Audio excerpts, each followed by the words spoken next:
Posting YouTube Shorts is one of the fastest ways for you to start making your first $10,000 online.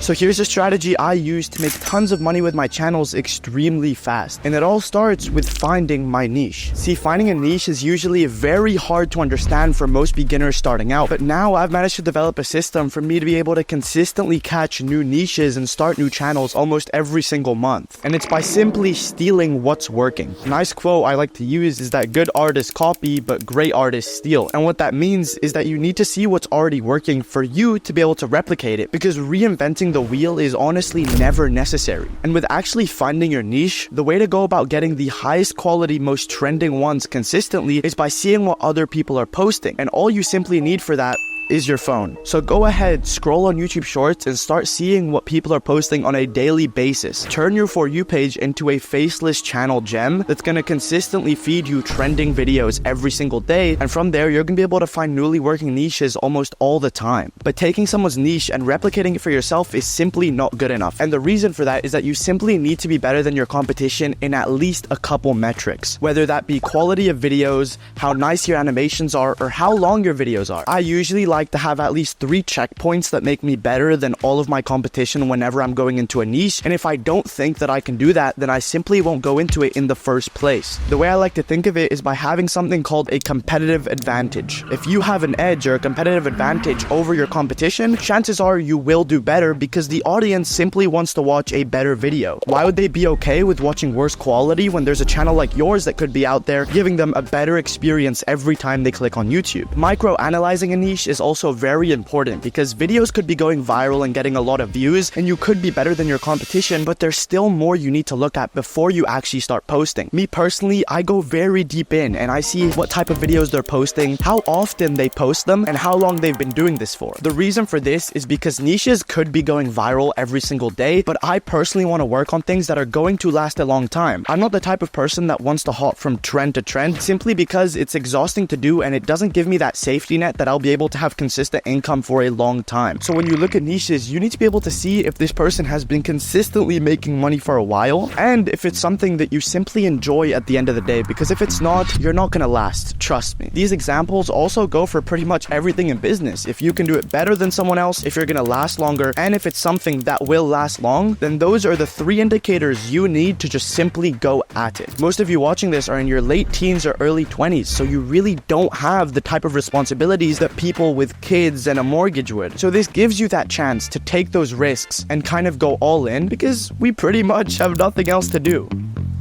Now, the next thing I focus on after the niche is the entire production system of making a YouTube short. You have to be able to look at the types of clips your competitors are using and if you can source those as well, because sometimes these channels have private deals with companies that give them tons of clips. So to you, going into the same niche, you might think, oh, I might be able to get the same high quality clips, but in reality, you don't have the same connections these guys do. On top of that, you want to be able to analyze how many times a day they're posting and everything to do with their actual videos. I even go as far as analyzing the way these guys write their scripts. So I'll use websites like TurboScribe to download like 5 to 10 scripts from these competitors and analyze the patterns that they consistently use on every video. For example, what do their hooks usually look like? How their videos are usually written? What kind of language and specific words do they always use? And I take these as mental checkpoints to add into my videos so that I can make them the same, if not better. Analyzing the length of your competitors' videos is also ideal because if they're getting tons of views and making every single one of their videos 40 seconds, there's a specific reason why. So I go ahead, take a very deep, in-depth look into this in order to master it for my own videos. And this is standard. It might seem like a lot of work, but understanding the production process of how to make a video is super important before you get into it yourself. And the coolest thing about it though is that these strategies are given to you. You don't even really have to go in and find them. And I actually go way more in depth with these strategies in the YouTube passage system, where I give you guys a bunch of videos on how to make money with YouTube, a Creo free trial which no one else in the world gets, on top of a private call with a coach from my team that makes money with YouTube Shorts to help you get to where you want to be. And all of that is literally for 20 bucks. I think this is a pretty insane offer and great for 99% of you that are getting off the ground and want to start making money with shorts. But nonetheless, understanding the production process is one of the most important parts of making a good video and good systems. Even going so in depth to the point where you analyze their scripts to see how they play up context to videos, how they change topics, all these little interesting tricks that people use in their content is what you want to be focusing on when you to download their scripts to analyze them yourself. So if you can use all the resources in the world to try to understand how your competitors are making their videos in order for you to do them better, you're gonna win at the end of the day.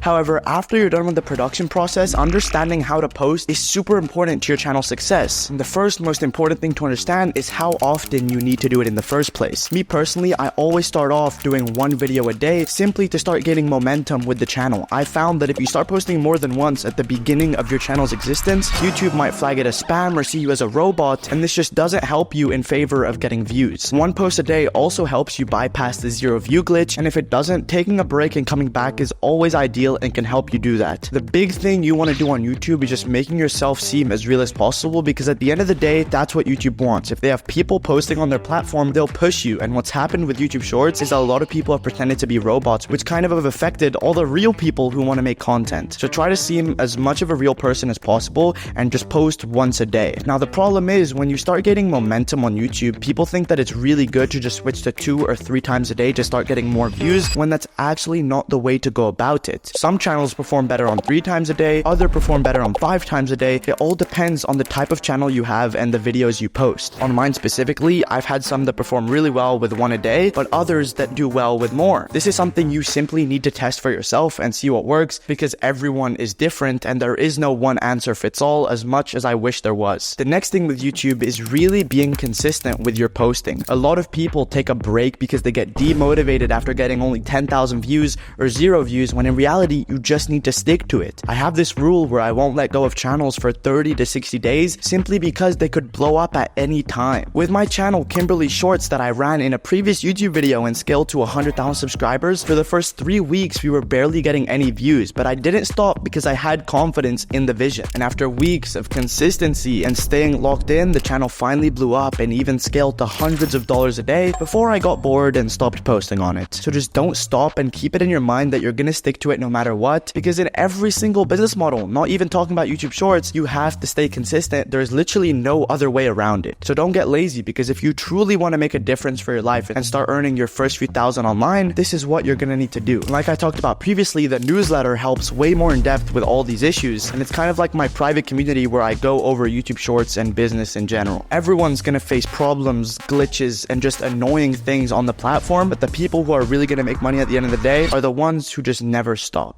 Now, the last thing I'm going to go over with this strategy is how to know when to scale past just one YouTube channel. And the way you're going to understand this is when your first channel is at least making a few thousand a month and you've hired out a team to run it. I see a lot of people trying to jump the gun and start 5 channels at the same time before they have any experience, which is the complete wrong way to do it. I think it's much better for you to start one channel, learn a lot about YouTube, build a team, and scale it to a few thousand a month. And once you've done that is when you finally can have the time to build more and more and just make a shit ton more money. At the moment, myself, I'm only really actively running 3 or 4 channels at like a very high level. I'm not even doing 10, 20 myself because it's not worth it. I need to build out the teams. I need to build out proper infrastructure first, and I need all the channels to be very consistently making a solid amount of money before I can put effort into doing more, because quality over quantity is what you want to focus on in business, especially to last longer. If you're the type of person that just focuses on trends and just tries to do as much as possible in one go, you're never really going to make it far for that long of a period of time. So scaling is very important to do correctly, because that's what's going to get you to those $30,000, $40,000 months, as long as you do it right. Because if you don't, you'll just crash and burn and be back at level 0. So just for me to quickly recap everything, in order for you to execute this strategy correctly, you're going to start with your niche, get everything sorted there. After that, you're then going to move into production, where you'll understand your competitor, analyze them in order for you to get ahead. After that is when you're going to start to learn how to post consistently and not give up with what you're doing. And the final thing, aka step 4, is going to be to understand how to scale your channels to probably start making tens of thousands of dollars a month with YouTube Shorts, because this is the only way you're going to do it right. You have to take everything one step at a time, and you have to do it all properly, because if you don't, you're never going to get anywhere compared to the people who listen to this advice, take it step by step, and just slowly scale. That's the way to do it. That's how I did it, and that's the real way to get ahead with YouTube Shorts. So I hope you enjoyed this, and I'll see you guys all very soon.